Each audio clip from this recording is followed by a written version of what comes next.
Welcome to What's Left, a weekly political discussion challenging the mainstream left. I'm Eduardo Barca with co-hosts, teacher and socialist Andy Alison, and community organizing socialist Kenny Cepeda. We are online at what-s-left.webnode.com. Please subscribe, rate, review, jot down our information, and share your favorite episode wherever you found this episode. Thanks. All right.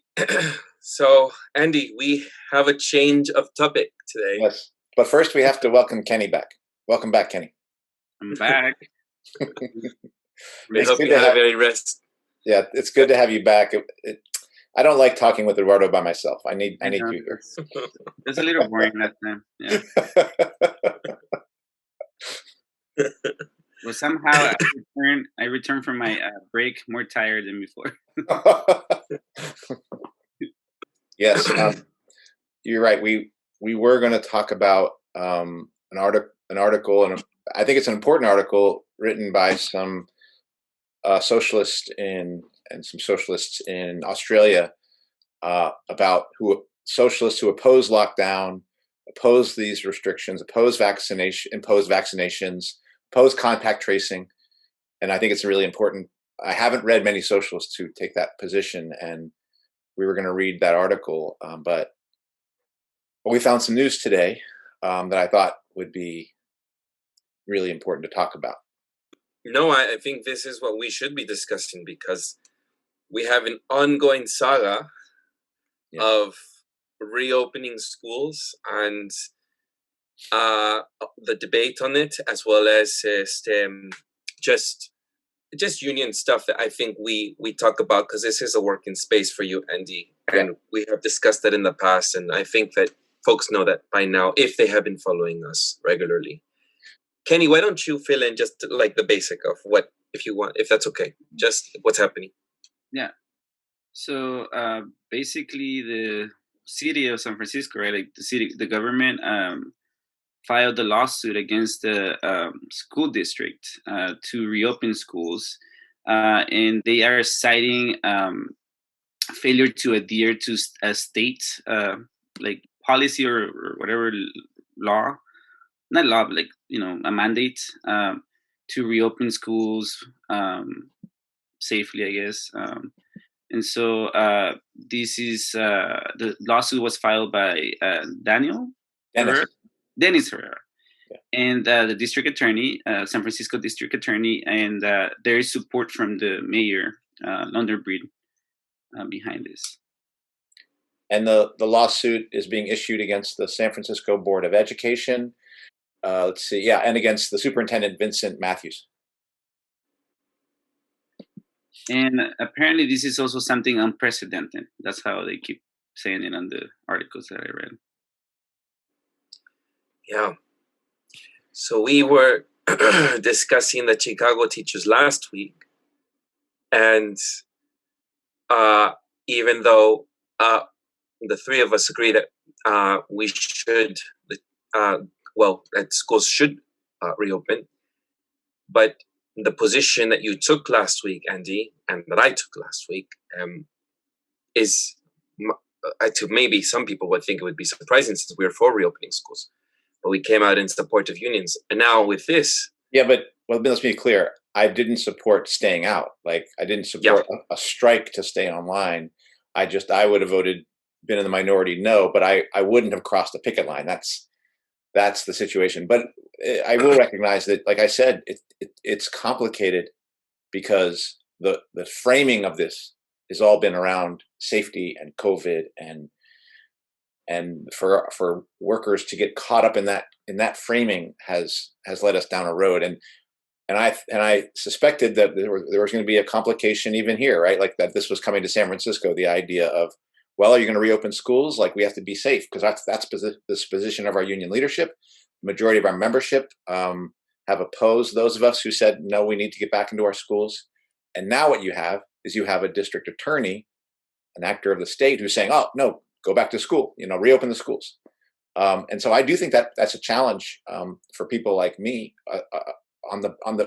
who has advocated for opening up schools And I'm in a group that's for reopening the schools, and there are people in that group who are like, "Yay, that's great! That they're glad that the city is putting pressure on our union." And I think we need to get back into our schools, but I think the way this is happening is again, it's bad. It's bad for us. It's bad for workers, and it's bad for the future world that we're going to need to fight for. Because I just think there's a lot of us as workers holding up in our houses, and there's a lot of various state actors basically telling us what to do, and we are becoming playthings here, and also we're being pitted against parents. So I think it's a complicated situation, and that's why I wanted to talk about it, because I want to use this space as a chance to figure out, okay, what do I think about this? What do I think we should say? What does Kenny think? And then Eduardo, what do you think? How do we want to go about this? Who wants to go first? Is that how maybe we should? I mean, I kind of wanted to ask a question to what you said earlier. I mean, just to kind of dive into it. Just basically, I mean, you said that this is bad, for the way it's happening. And so maybe if you could expand on that, why you think this is bad? Yeah. Well, first, this last year and a half, last year, since this COVID thing has started, and it was true in China, and it's been true in the United States. This really has been about control. It's been about controlling people using information, controlling people using fear, telling people where you can go, telling people how close they can be, telling people what they have to wear, telling people what they have to put in their body, telling people where they can and can't go, and all in relationship to the stated statistics of infection rates going up, infection rates going down. Here comes a new virus. Oh, the virus seems to be, going. Now it seems to be going away, but now here it's coming back. And the forces of the state, in conjunction with the forces of corporations, and definitely Silicon Valley, have used this period to pretty much run us around, make us afraid of each other, make us afraid of our workplaces, make us afraid of, certainly make us afraid of living like humans and living in a communal way. But also they've been kind of scrambling our heads with so many different facts. Don't wear a mask, do wear a mask. Oh, do get have to get vaccinated. It will affect infection rates. Oh, it doesn't really affect infection rates. Lockdowns don't work. Lockdowns do work. WHO saying all sorts of stuff. So there's been an attempt to keep people in a state of constant confusion and constant control. And honestly, that's what I think this really is about. So the London breed, the state actors here who are now saying, oh, everyone go back to school. Now it's safe. These are the same people who were telling us it wasn't safe a little while ago, or in the name of that, who were locking down businesses, telling people that everyone had to go outside, telling everyone they had to wear masks, telling everyone they had to stay away from each other. These people have been fixing our heads for the whole year. And now suddenly one set of these people are going to say, oh, no, we're going to do a lawsuit and force the schools to, or force you to come up with a plan to reopen. To me, it looks like more of the same of the state telling us different things and us trying to figure out who is we as workers, who are we going to follow? Are we going to follow London Breed and Herrera, or are we going to follow the Board of Ed? And the fact is we have to come up with our own plan. And the plan is not about how we're going to keep ourselves safe from COVID. That is not the plan we have to come up with. The plan is not about protective PPEs. What does PPE stand for? Protective personal equipment. Personal protection equipment and ventilation. The plan is about the fourth industrial revolution and the digitization of the United States and the globe. The plan to turn all education into an online experience, so all work can become online. It can be done remotely.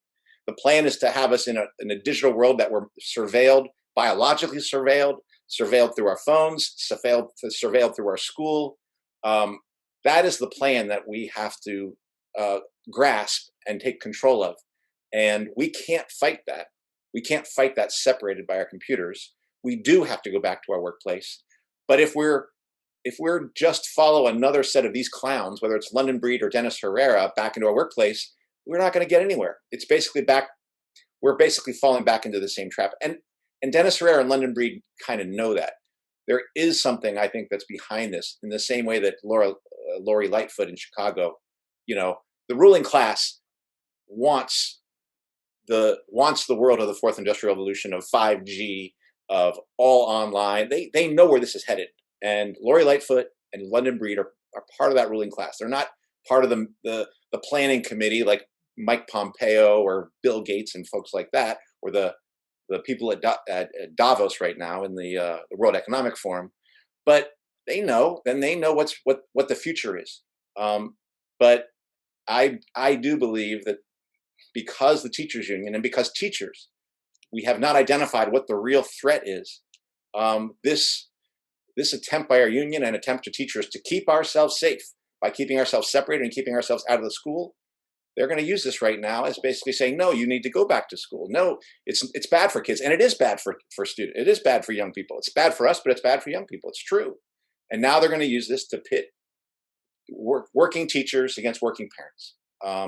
And I think it's going to be very successful at continuing to essentially erode the faith that and the goodwill we had built over decades of working with parents' kids. And that was part of the basis why teachers' strikes had been so effective, is they did have that goodwill and they did have the support of the community. And, that trust is being eroded, and Dennis Herrera and London Breed are pressing right on that wound, pressing right on that thing, and forcing that divide even more wide open. And we're playing into it by basically saying, no, we're going to stay safe. You got to vaccinate us first. You've got to come up with a contact tracing plan first, and then we'll go back in. Like, again, calling for that kind of stuff is calling for slitting our own throats, because again, all that stuff is really about control. And so we're asking the state to control us and put in mechanisms of control in order to keep ourselves safe. And there's no safety in that. So it gets back to it's kind of that's my opening thing, I would say, about why I would say this is the wrong way to approach. And I know there are people I know, and like Greg has been interviewed here, who will say, we'll strike if you try to send us back. Strike is the right thing to do, but that's the wrong thing to strike over. We need to get back into our workplace, and then we can talk about, well, I actually think we have to get back in our workplace and get Silicon Valley out of our schools completely, and then talk about building for a strike, and getting Silicon Valley and corporate America out of all the workplaces and being part of that struggle. But we can't do that struggle separated in our houses. Yeah, I think similar to you, Lipson. Maybe I'm going to summarize what you said, but on the surface, it seems to me that this is about power, state control. This is what's at stake here is the little remnants of self-determination that teachers may have, to come up with a plan of their own. We've talked in the past, going back to normal is going back to shitty. You go back to better, you go back to having determination, democracy at the workplace. But what's evident here is that that's not the case. That by and large, the teachers union in San Francisco, it's bought the narrative, and so they're just waiting for someone to do stuff for them instead of doing it on their own. But the total task here again is the narrative that it's been ingrained in people's minds, and how do you get through that?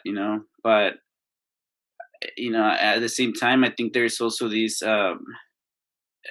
disconnect in a way from the other issues at stake here. Like the fact that this is disproportionately affecting the very people that we claim to want to protect, the most vulnerable. the most socioeconomically disadvantaged, the single mothers, that can't go to work, that are struggling. And I see that every day through, my community work, that their struggle is massive. There's people that have had to move houses 3 times during the pandemic because they can't afford, because they had to stay home either, and the little work they get is they can't go to work because they have to take care of a kid, and they don't have access to state resources like unemployment, and going to a bread line is it's a commitment, and even then it's not a lot of food. So again, there's this connect, I think, that I think Lips and I were talking about earlier, and I think you Eduardo brought it up on this last episode, that so it's not just about your individual conditions, your individual, how much you're making, if you have insurance or not. It's about the commitment to your community, and are you showing up for them? And I'm saddened to realize that teachers aren't. This is the same. We're focusing on changing names of high school, like of high schools, and that being the narrative, over what the complete destruction and restructuring that's happening, and that's affecting, again, the most vulnerable.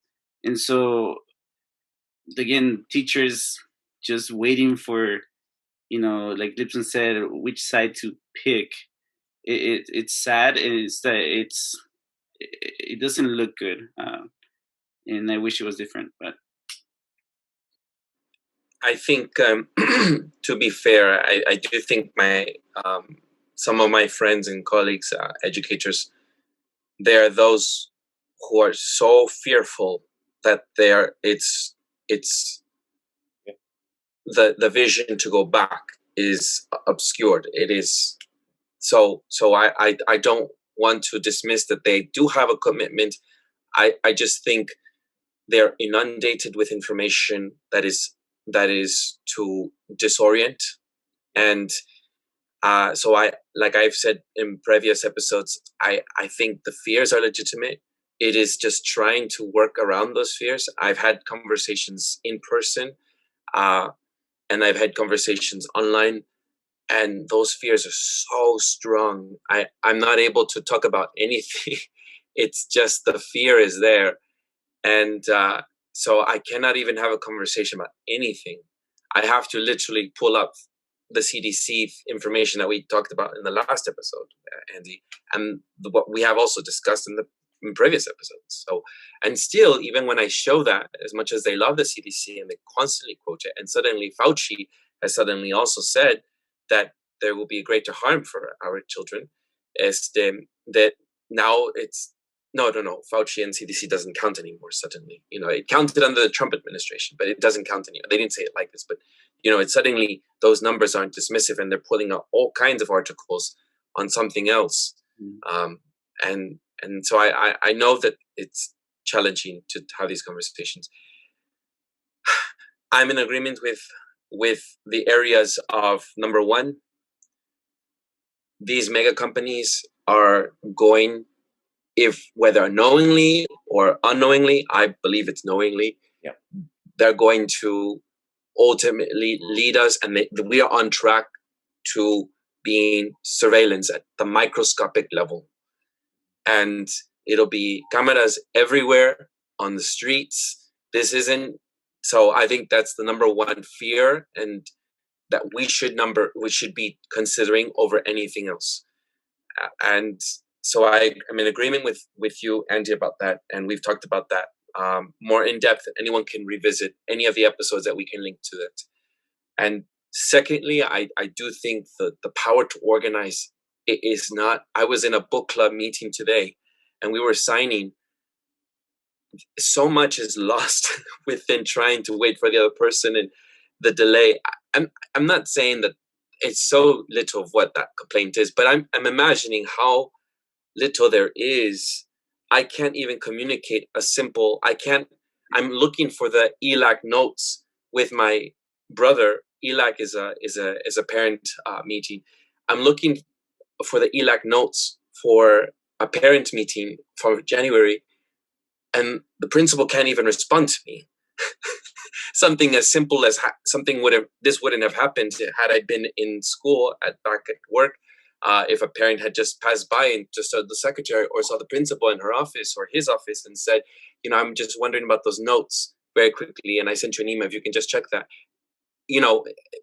There is now weeks and weeks that I have not received. So imagine these small things and happening. Imagine at the larger level, at a greater level, that where you are trying to organize the finer details of being on phone calls and getting people on Zoom and it's just so much that cannot organize. So we need to go back to organize.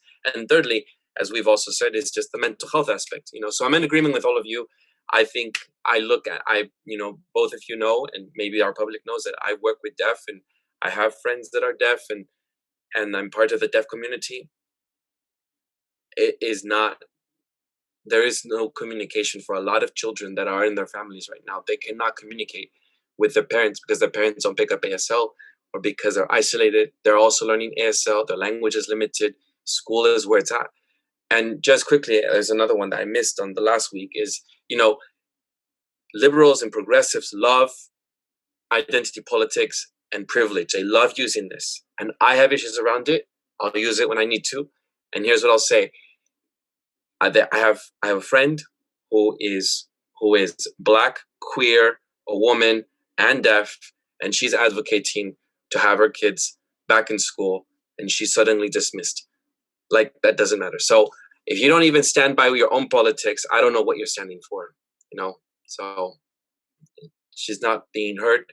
She's saying kids need to go back because I know what it's like growing up queer. I know what it's like growing up with trauma at home or being deaf, not being able to communicate. And yet she's suddenly, let's talk about this though. This is the most important thing right now. You're not even following your own framework of how you view the world. And that's why I see it's more of a political agenda that people are interested in pursuing. Or maybe they just everyone is confused and running around blinded. Who knows? Well, the things that Mayor Breed and the District Attorney Herrera have actually said about zombies, like Dennis Herrera is actually saying, we don't want our kids to be zombies, and Mayor London Breed has talked about how damaging this is to kids. All that stuff is true. All that stuff is true. But those people are liars when they say that those people are in the pockets of Silicon Valley. They know what's headed, and they're taking us there. This is the mayor of San Francisco, folks. The mayor of San Francisco knows that her job is run by Silicon Valley, because we're in the center here. All right. And so their interests are coming and are going to be predominating along with the leading interests of the data collection future that the capitalist class has that China has for its working class, that Europe has for its working class, and that the US has for its working class. Of data is the new oil, and they are going to collect all our data to both build the AI, know us better, control us better, nudge us into various things, build a digital currency so they can control us through that. Fewer and fewer jobs for us, and then some of us who are left will have a UBI that basically you better do as you're told if you want to get that UBI, or they're going to use these various influencing nudges to get you to behave particular ways, and again, build programs to do that. Like, that is the future that is being built by London Breed and Dennis Herrera, and they know that, so they don't care about zombies. I don't trust it. Yeah, the tragedy is that's what teachers should have been saying all along. That should be our line. They're stealing our lines from us. And we should be, if we said it and really believed it, then we would go back and we would literally, this is what we have to do. We would go back and literally take Silicon Valley out of the classroom. You are not here any longer. It's going to be paper and pencil, like I'm saying. And we're not doing this. We're not doing this to get our kids to college, because we know you've set up colleges as an online dystopia as well. So this ain't about college now. This is about disrupting the future that Silicon Valley has set for our kids, and that the capitalist class has set for our kids. So we're disrupting that. We're going to begin to tear that apart, and we're going to do that together. We're going to do that together with our families, and we're going to take your operations apart elsewhere as we go forward, because we know you're going to come after us as we try to do that. So, I think that's where the battle line is. The battle line is not on ventilation or on masks or on vaccinations for all our kids and all our teachers. It's not on contact tracing, because this state cannot be trusted with that information. So we can't give it to them. I mean, that's got to be, they can't ensure privacy. So we can't create a contact tracing world. Not with this state, not with the capitalists. This has got to be about disrupting that and not allowing that and saying, we're going to take this world away from you. And the only way we're going to be able to reclaim that, the first step of doing that, is what Eduardo, you mentioned, is coming back together. And the thing is, you also mentioned, Eduardo, this notion of fear. And there have been times when I've been impatient. There have been times when I've been like, oh, what do you, look at, this is just the flu. And I know, Eduardo, you've criticized me for that. But I will say, I know that there's been a lot of fear spread and a lot of confusing fear spread. So people in some ways don't know what to believe, but they're holding on to this one thing, keep myself safe. There's a virus, because there is a virus and it does kill people. All right. And that's the thing that people are holding on to. And they didn't get there by accident. They got there by people like London Breed saying and doing the things they were doing. And so suddenly London Breed's going to say, oh, why are you doing this? Why are you being so afraid? It's like, F you, these people created this fear. Now they're using it against us. We have to stop listening to them and understand that there is stuff to fear, but the primary fear, it's like we go back to the episode last week. It's the primary fear is the fear that those Indian farmers identified. It wasn't fear of a virus. It was fear of corporations in the state coming in and taking all their lives away by taking their land and their farms. And that is what's happening to us right now. That literally is happening to us right now as they rebuild education in this Zoom way that they're going to be doing it, and as they rebuild the workplace as the way they plan on doing it. And all of us, me, you, and Kenny, have gone we've learned some stuff, but we have a lot more to learn about this project that is going on. I know I have more to learn about it, but a lot of people just think it's either crazy or they don't think it's coming. But it is, and that is where the fight is. The fight is in identifying that project the capitalist class has for us, that's around the Great Reset, the Fourth Industrial Revolution, and in organizing ourselves to stop it and then take control of society for ourselves, because the capitalists are going to take us over a cliff with this stuff. I just want to add that we don't have to go too far, Andy. Over the summer, we had George Floyd protests where Black people were interviewed. And I heard an archive by KPFA where they asked them, why are you out here protesting? Aren't you afraid of COVID? And a Black protester said, I'm not afraid of COVID. This is similar to what you're talking about in India. I'm not afraid of COVID. I'm afraid of getting shot by the police. I'm not going to die by COVID. I'm going to die by the police, by this system. And that's why they were out rallying. And that's why they were out manifestando, protesting, out there. Yes, we can look to India, but I was thinking this after the episode we did last week, and India is important, and it is an example. But if people feel so removed, so distant to what is happening in other countries, they can just look in their own yard over here in SF Bay Area and see people are not afraid of COVID. They're more afraid of other things that are happening. And so I think that that's one. And then the other thing too is you mentioned about London Breed and Dennis Herrera, and Trump said the same thing. He said that about going back to schools. Ultimately, these political actors are not interested in the things that we just discussed. They have economic reasons. They suddenly realize that there are other things that they need to, they probably worded or did things in the way, even Gavin Newsom opening up. I doubt there's any sincere reason for them to open up for the reasons that we have just discussed on these episodes. It is solely and completely because there are probably very strong economic forces behind those curtains saying you need to open up because we are not going to lose or have people suddenly revolt or whatever because if they're starving out on the streets. If people are not going to have any jobs, I think the economy right now has tanked so badly. Recently, I heard something on KPFA, whether it was, and I think we should discuss Robin Hood another time, by the way. But so I just think that this is disingenuous from their part.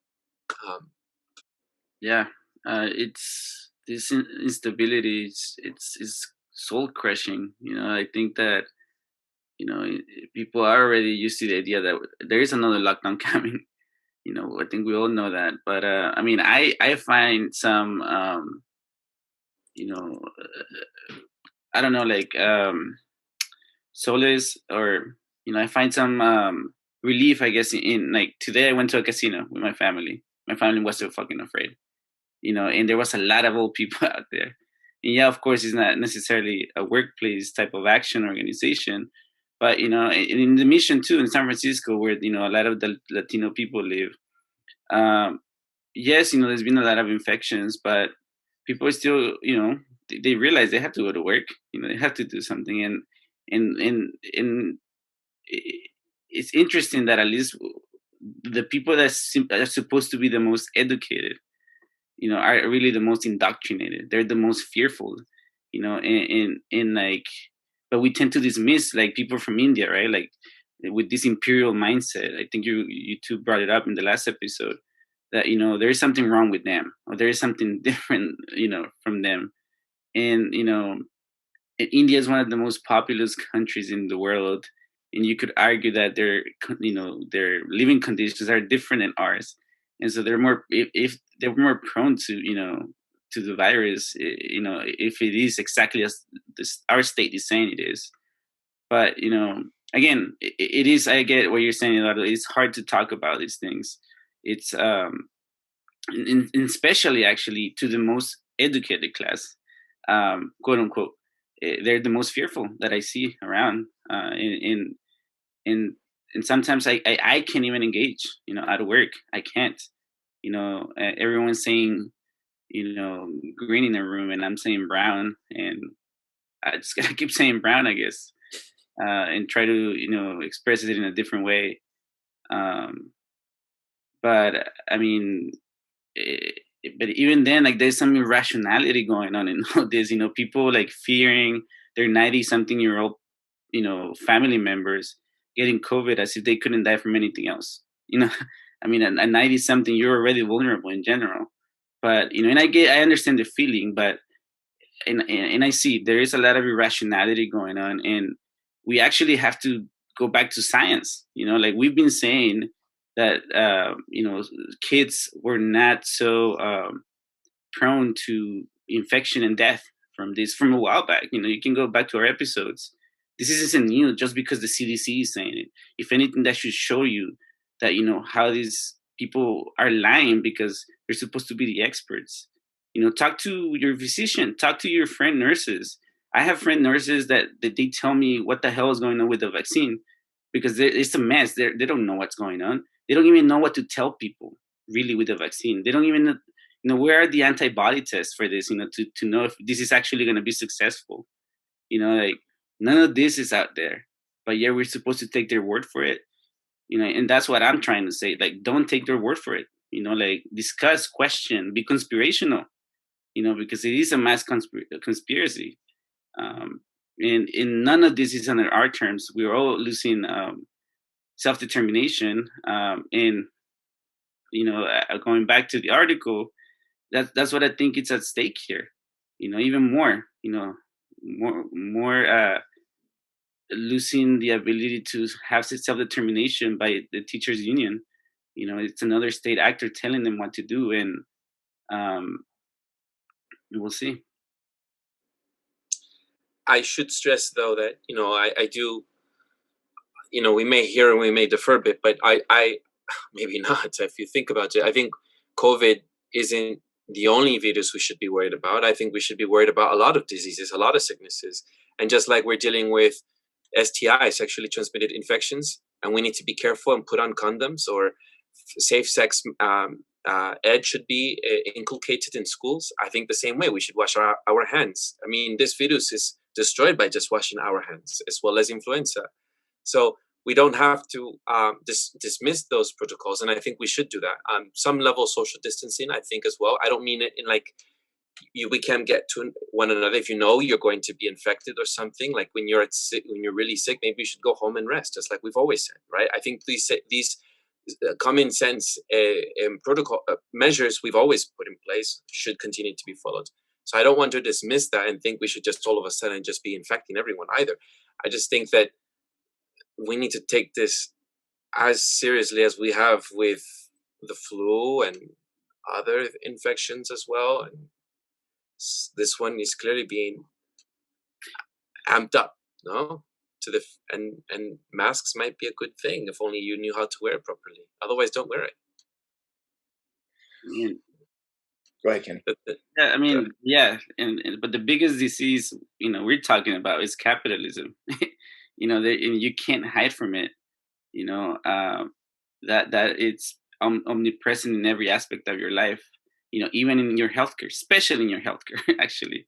And so we've discussed before that if yeah, viruses happen, people die. I'm not wishing death to anybody, but if we have a healthy society, a healthy community, healthy individuals, we can fend off a lot of these viruses in a better manner. Even like talking to my friend who works here locally in one of she's an advice nurse, and the mandates, the dictates from the top are so irrational, have nothing to do. They don't have a perspective of the community, but they do. The workers do, and they're getting overworked.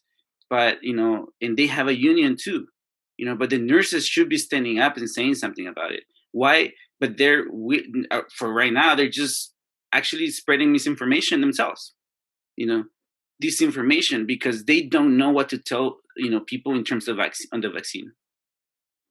And so, but that's not out there. That story is not out there. And and if anyone too, again, should be challenging this, I'm urging the medical field to question some things, to question the CDC, because they've shown at every aspect, at every step, they've not only shown disregard for life and mismanagement, but complete lies. My friend tells me how their own leaders go and give news conference completely lying about what's really happening behind the scenes. They themselves don't want to take the vaccine. There's a lot of hesitancy among the healthcare workers, actually. But that doesn't get reported a lot, and there is valid reasons to question these things. I have other friends who work in social services too. Same thing. They don't know what to tell people about the vaccine, besides a script that's given to them. Yeah, I have challenges around that. I'm just saying, I understand in the context of what we've had episodes, Kenny, why you're saying what you're saying. The thing is, I think it's when, for example, when you say capitalism is the biggest pandemic, or that is not something that I think people are able to hear from, but I get what you're saying. But there is value, I think you would agree, in making sure that we take measures just like anything, right? We need to just, I think, I guess what I'm just trying to bring it back to myself is just, if anyone is listening to this, that we do honor all of these measures. I know you two would agree with that. It's just to the level, or the hyped up level, I think that we're maybe discussing. I think the Kenny, go ahead, Kenny. I want to respond to that at least, and again, this is my perspective, from my vantage point, that the people that know that capitalism, they may not call it that. That they know that something is wrong, that people they're getting screwed the most. They're the ones that have always told you, I don't vote for any of this. But we, the educated class, want to urge them to educate them, to fill the census. We're the ones telling them that. But they all know that they get screwed either way. So that's why I have a beef with the educated class, the nurse, unions, the teacher unions, because they should be the ones questioning a lot of this shit. But no, we dismiss these people. We dismiss the Indian workers. as probably ignorant or or whatever, or backwards. We dismiss the people at the bottom a lot, and maybe we should start listening more.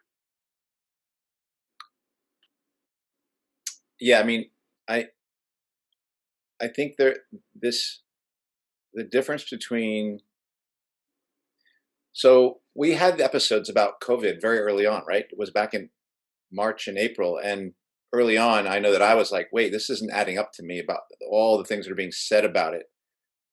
And at that time, I had some doubts about how big a threat this thing was as it was being described, and all the, but I didn't really know what was really behind it. Like I didn't like, so I wasn't as afraid of the virus as maybe other people were based on what I was learning.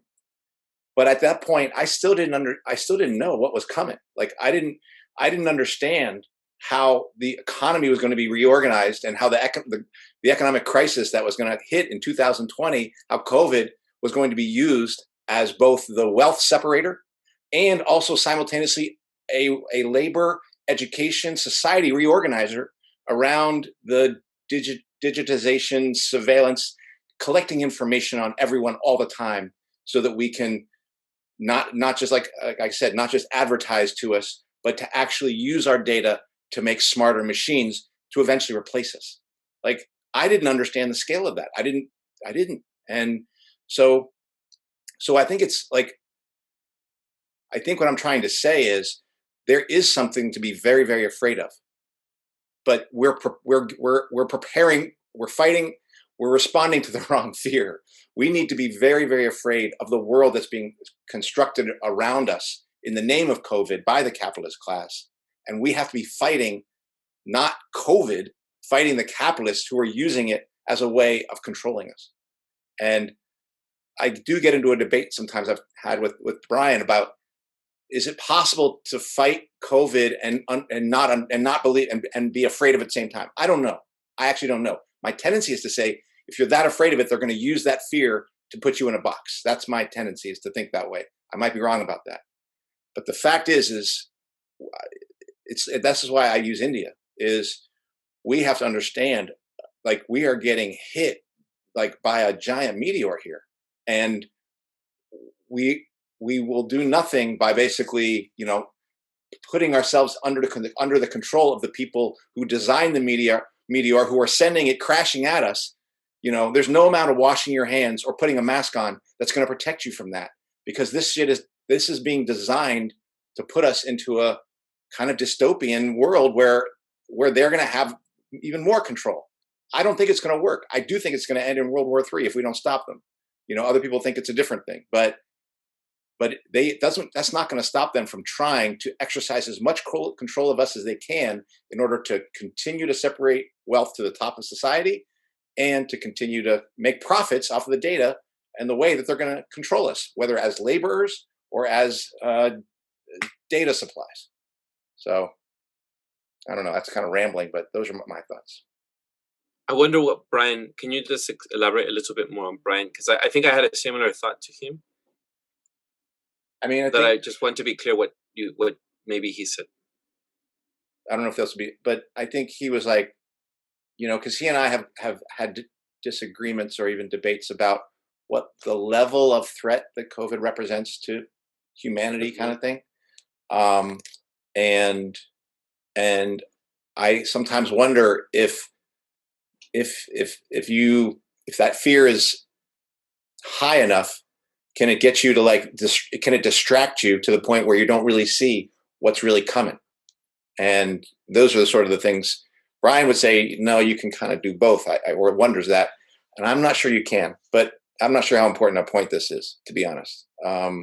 It's something I just thought because I do have some, that maybe that was something I had concluded as well, that there is something that we can still take very careful cautionary steps around this, and we need to legitimize this fear because people are dying, but we cannot allow it. We need to take it as everything else, right? Like, I think that I was just saying, like, that's why I brought up the STIs. That's why I brought up COVID, the flu. and the common cold and any other infections, AIDS, whatever. I think we need to take it just as that way we can organize and still lead our lives, and not allow it to be politicized in a way against us. And that's what I guess I was trying to do with what Brian's comment. But anyways, forget it. I know people, have lost family members, and it's a real thing. There's people that don't want to lose family members. What I think is concerning to me is that there's little trust in your own judgment, because even if, this is as serious as it is, I think, I see people that don't even take their mask off. My mother, even though like we had these discussions, we eat together, but in the car she wear the mask, and she tells me a little bit because oh, what if the cops are looking, like jokingly, but to me, I kind of continue my life. Actually, my life might be a little. I'm busy, and I'm like, but I'm fortunate to actually have a job that requires kind of presence, in front of people, and that can be done remotely for now. But so I don't know what it's like to be in close, for so long, and my point being is that I think there is ways, to start losing that fear, and then, like, for example, yesterday at work, we filmed a TV show, and my bosses hadn't seen each other without a mask. Once we took a test that happened on Saturday, and the show was recorded on Tuesday. But that test gave them a sense of safety, even though it's ridiculous if you really look at the logic of it. So you take a test on Saturday, so by Tuesday I haven't had, I probably didn't get COVID, right? That's ridiculous, like in 4 days. And then, but yet they trusted that, and they took the masks off, and the way they interacted, the way everyone felt in community, like just the pure joy of being together, socializing, putting your guard down, like changes things, and like to some of my friends whose parents have had COVID, I wish them, like, I hope your parents are good, but I actually think this is going to be liberating. That was liberating in a way, to a degree, to my family, that my brother and my sister-in-law had COVID, because my brother still can smell. My brother is his quality of life has been affected, but he's tired of this whole mask thing. He gets it. Some people might be affected and stuff, and we should protect, the vulnerable people. But like a lot of these measures are ridiculous. But my brother has the conviction of speaking out about it. Not just taking the word of the state for granted. Not just taking the word of an authority for, like, not for granted, but as a fact. Because we know that day in, day out, they lie and they're inconsistent. And like, I think you and I know that someone who changes their story often, they're kind of lying to you. They're lying to you. They're changing. There is inconsistency in their stories, and here we are again. There's another inconsistency that doesn't add up. I think at this point, I'd like to break and quickly tell our audience to remember, I'm being serious, I know we've joked around a little bit, but take down our blog, and to remember that we might be taken down one day. Some of the things that Kenny are saying, our algorithms are against it. So just please write our blog down. That's all. And I will continue saying it. I'm not going to say it in joking manner anymore. No. It's serious. So anyway, no, it is serious. And that is something, that is the world that is being built now, where people have to be afraid of what gets said and what they say and what they hear and what they click on and things like that. And that is the world we have to fight. We have to fight those who are constructing that prison for ourselves. And there are teachers, there are teachers who will say, we've got to get to our schools with ventilation, proper PPE devices, make sure everyone wears masks. We've got to have contact tracing. We've got to have teachers vaccinated and students vaccinated. That's one set of teachers. Then there is a teacher, or maybe other teachers, who are saying, no, that's not the road to safety. The road to safety begins with us returning to our schools, pulling all our Chromebooks out of the school, all our MacBooks out of our school, all our Wi-Fi out of our school, pulling all that infrastructure out. We're going back to that regular school. Like, which one is a safe world, right? Now, if we just stop it at there, no, it's not safe. We actually have to go then and actually get complete control of our workplace and have other workers do the same. There is no road to safety other than that. But there are two different visions at play here. One that says it's about ventilation, and the other that I'm kind of speaking to that's saying, no, this is about Silicon Valley. This is about the capitalist class. We are not safer contact trace. We are less safe. We are not safer having the Department of Defense build a vaccine with Moderna and injecting it onto ourselves. We are less safe that way. And we will be more safe if we reject them and fight against them and build a world that's for us, not built by them. That's where safety is to be found. And that, again, those are two different visions of how we're going to get to safety. And I don't think they can be reconciled. So I think I have nothing to add to that. I agree with most of what you have to say. Disclaimer, I'm not an anti-vaxxer. I do believe some vaccines are helpful, such as the ones I had for the polio vaccine. And so I do believe certain sciences that have benefited us to our evolution as human, as to advance our health development, I think should be honored. And I'm not a complete anti-vaxxer. So I do think that people should be hesitant. And I also believe people should have the choice to return if they don't feel safe. And I think we can provide those accommodations if they truly, truly, truly do not feel safe. I don't want to drag teachers out of their homes and make them feel forced to come to school either. I don't think that that is the solution either. If they feel that way, they're not going to come being able to teach or to organize, whatever it is that their reasons why they come. I think that it has to be choice. I would love for those teachers to see how we are doing and to eventually be convinced by seeing how the community is doing, that they'd come on their own and they can see for themselves. It's okay. You can come out now, you know? But I respect and honor people's fears because I know that they are genuine. I don't trust politicians speaking out. And I love what you just said, Andy. You said that should have been our line. That should have been our script, or not like a fake script, but a real, genuine script. That should have been what we as families and educators, people, the working class should be saying, and not London Breed and Dennis Herrera. So I think that that's it. Yeah, I won't. Yeah. And I would just say question everything. I think people who might disagree with us should be invited to come. Mm-hmm. I have brought it up with you, Andy. I think if anyone wants to come and say that they think differently, I think that's the kind of stuff we should be having. Is we should be having open forums about what do we make of this, and people sorting out their own thoughts instead of being sorted out through the news, which mostly is trying to, or people's feeds, new Facebook feeds, mostly directing them on how they should think about this stuff. And I think that this is the space that we need to be creating for everybody. And that will be happening next week. Some people who don't agree with us are going to be asking us some questions. Yeah. And so I like controversy. I haven't seen you two fight. So I have a question for you, Lipson. Do you still believe the Russian bots had zero to do with the election of Trump? No, that's unfair. I'm with Eduardo. Those Russian bots were a big problem. In fact, I think it was Russian bots who was behind the Wall Street bets people.